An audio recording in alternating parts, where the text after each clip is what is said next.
Finally, a game that lets me brag about how fast I can type. Also, heads up, this is all based off of an early build for the early access version of Epistory. Everything here is subject to change, and it's entirely possible that I'll be returning to this game later on. Epistory is a type-a-thon action-adventure currently in early access on Steam that's being developed by Fishing Cactus, a studio based out in the frigid realm of Belgium. In Epistory, you control a character known as the Muse as you ride her mystical multi-tailed fox around an ever-expanding overworld, revealing or creating a story that quite literally unfolds on pieces of paper as you progress. I think it's great that she's a muse, as the muses are the 9 goddesses in Greek or Roman mythology that are the daughters of Zeus. They are believed to be and referred to as the main inspirations of many great artists and scientists of their time. The term persists today, though it's lost some of its original connotations, and it really just refers to a woman or something personified as one that is a source of inspiration for an artist. Doubling down on this, it seems that as you progress through Epistory, you're actively inspiring a writer to create the story that you're experiencing. Like I said, Epistory is a typing game. Every single action that you do in-game, except for moving, asks that you type. Attacking enemies, activating things in the environment, and even leveling up all require you to type words. It's very similar to something like Typing of the Dead that has you typing words to shoot zombies in the face. Epistory also works a little bit like a Metroidvania game in that you go through dungeons, get new abilities, and those new abilities allow you to explore previously locked paths in the overworld. First, you get fire magic, which allows you to burn away bramble and access new paths. Then you get ice magic, which allows you to freeze over some ice flows to open new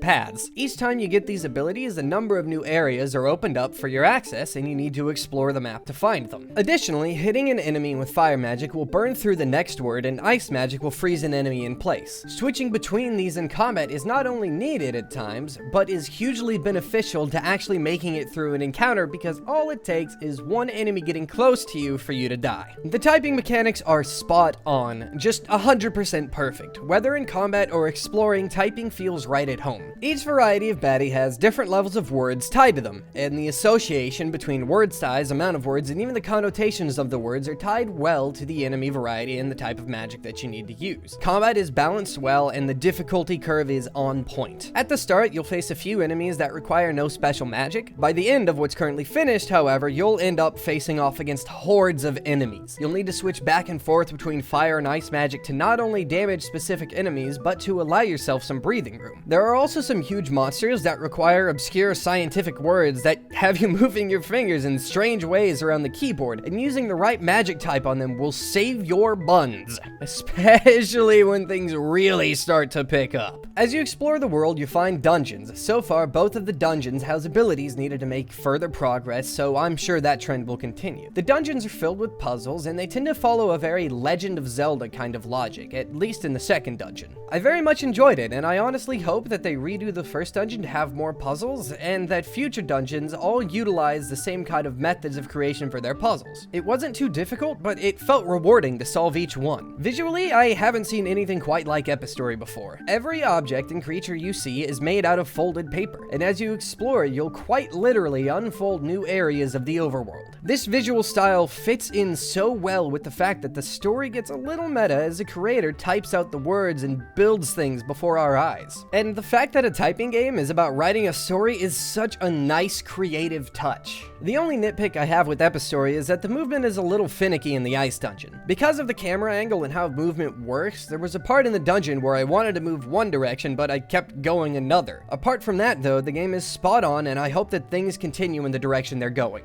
To go on a bit of a tangent, I just want to say that I really love typing games like this. Epistory is a prime example of a game that could easily be used in schools to not only help students of all ages improve their typing, but could very well get them interested in the world of creative writing. That may not be the intention, but in my mind, it's a wonderful side effect of the game's mechanics, universe, and story. This is the kind of thing that gaming needs more of. Epistory is a beautiful romp around a paper world that has you typing words to defeat your enemies, solve puzzles, and explore a gorgeous universe.